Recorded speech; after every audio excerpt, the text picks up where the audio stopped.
আওয়ামী লীগের নিবন্ধন ইস্যুতে বৈঠকে বসেছে নির্বাচন কমিশন। এ বিষয়ে বিস্তারিত জানাতে ইসি থেকে যোগ দিচ্ছেন আমাদের সহকর্মী অন্তরা বিশ্বাস। অন্তরা, ইসির বৈঠকে কারা উপস্থিত আছেন, বৈঠকের বিষয় নিয়ে বিস্তারিত আমাদেরকে জানাবেন। সিসির এই বৈঠকে প্রধান নির্বাচন কমিশনার এএমএম নাসিরউদ্দিন তিনি আছেন, সেই সঙ্গে সিনিয়র সচিব আক্তার আহমেদ তিনি আছেন।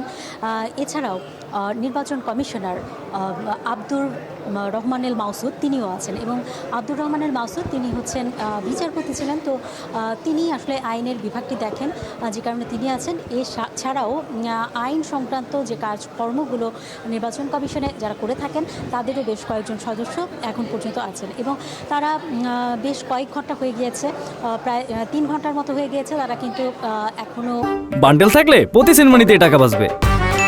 বিকাশ সেনমানি বান্ডেল কিনে জিতুন প্রতি লেনদেনে। আলোচনা করেই যাচ্ছেন, এবং আলোচনা সকালেও আরেক দফা হয়েছিল। একদম সকালেই যখন প্রধান নির্বাচন কমিশনার তার কক্ষে প্রবেশ করেন, এর পরপরই দেখা যায় যে সিনিয়র সচিব আক্তার আহমেদ তিনিও আসলে তার কক্ষে প্রবেশ করেন, এবং পরবর্তীতে আরও দুজন নির্বাচন কমিশনার সকালেও এক দফা আলোচনা করেন, এবং সেই আলোচনার পরে দেখা যায় যে নির্বাচন কমিশনারের সঙ্গে অন্যান্যরা সাক্ষাৎ করতে আসেন। পরবর্তীতে যখন গেজেটের ঘোষণাটি আসে, সেই ঘোষণার পরপরই আসলে এই বৈঠকটি শুরু হয়। তো এই বৈঠকে কী সিদ্ধান্ত আসবে সেটির জানার জন্য আসলে আমাদেরকে অপেক্ষা করতেই হচ্ছে। তবে গেজেটে এখনও পর্যন্ত আওয়ামী লীগের বিচারাধীন যে সকল মামলা রয়েছে সেগুলো নিষ্পত্তি হওয়া পর্যন্ত তাকে নিষিদ্ধ করা হয়েছে, কিন্তু নির্বাচন কমিশন আসলে আওয়ামী লীগের নিবন্ধন রাখবে নাকি বাতিল করবে সেটি আসলে সময় বলে দেবে। এই ছিল আমার কাছে এখান থেকে সর্বশেষ খবর।